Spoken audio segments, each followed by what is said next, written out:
శ్రీ శివసాయి సేవాపీఠం వారి ప్రతి గురువారము జరుగు అన్నదాన కార్యక్రమ వీడియోలలో ఈ వారం గోదాదేవి గురించి మాట్లాడుకుందాం.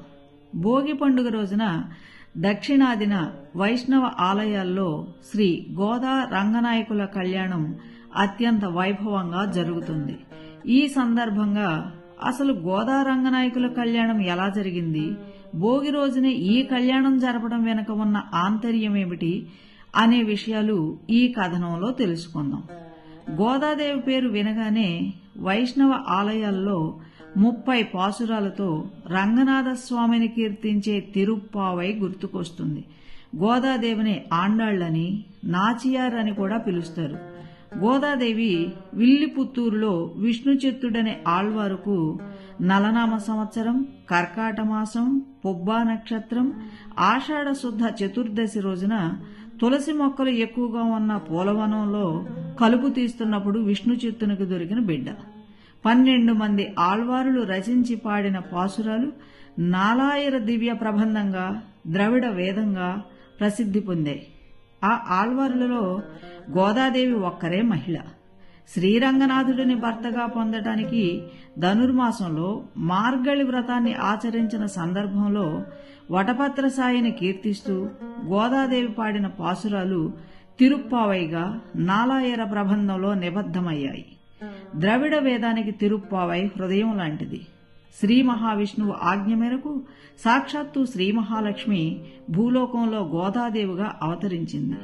శ్రీ విష్ణు చిత్తుల వారి ముద్దుబిడ్డగా పెరిగి ఆండాళ్గా అందరి హృదయాలను దోచుకుంది. గోదాదేవి చిన్నప్పటి నుంచి కృష్ణుడిని ఆరాధిస్తూ పెరిగింది. తండ్రి విష్ణుచిత్తుడు రోజు భగవంతుని కోసం సిద్ధం చేసిన మాలలను ముందుగా తాను ధరించి తన మెడలో శ్రీకృష్ణుడు వేసినట్టు భావించి మురిసిపోయేది. ఓ రోజు ఈ దృశ్యం చూసిన విష్ణుచిత్తుడు తనకు తెలియకుండా అపచారం జరిగిపోయిందని బాధపడ్డాడు. కాని ఆ రోజు కృష్ణుడు కలలో కనిపించి గోదాదేవి సాక్షాత్తు ఆ భూదేవి అవతారమేనని, ఆమె స్పృశించిన మాలలను ధరించడం వల్ల తనకు ఆనందం కలుగుతుందని తెలియజేశాడు. తనలోని కృష్ణ భక్తిని వెల్లడించేందుకు రోజుకో పాసురం చొప్పున 30 పాసురాలను పాడింది గోదా. అవే ధనుర్మాసంలో ప్రతి వైష్ణవ భక్తుని ఇంట్లోనూ వినిపించే తిరుప్పావై. ఇలా సాగుతున్న గోదాదేవి ప్రేమకు ఆ కృష్ణుడు లొంగక తప్పలేదు. దాంతో ఆయన విష్ణుచిత్తునికి కలలో కనిపించి గోదాదేవిని శ్రీరంగానికి తీసుకురమ్మని, అక్కడ రంగనాథునిగా వెలిసిన తాను గోదాదేవిని వివాహం చేసుకుంటానని తెలిపాడు.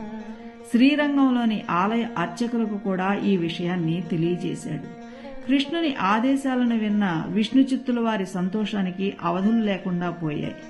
వెంటనే గోదాదేవిని విల్లుపుత్తూరులోని ప్రజలను తీసుకుని శ్రీరంగానికి బయలుదేరాడు. అక్కడ వారి రాక గురించి ముందే తెలిసిన అర్చకులు వారిని ఆలయంలోకి తీసుకువెళ్లారు.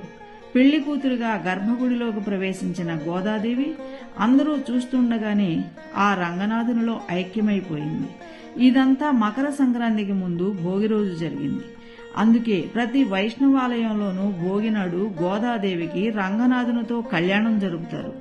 వైష్ణవ ఆలయాల్లో జరిగే ఈ కళ్యాణ వేడుక తిలకించేందుకు 2 కళ్ళు సరిపోవు. గోదాదేవి శ్రీరంగనాథుడిలో ఐక్యమయ్యే ఆ వేడుక చూసిన అవివాహితులకు కళ్యాణ యోగం, పెళ్లైన వారికి జీవితంలో సంతోషం తథ్యం అని చెబుతారు పండితులు. జై సాయిరాం.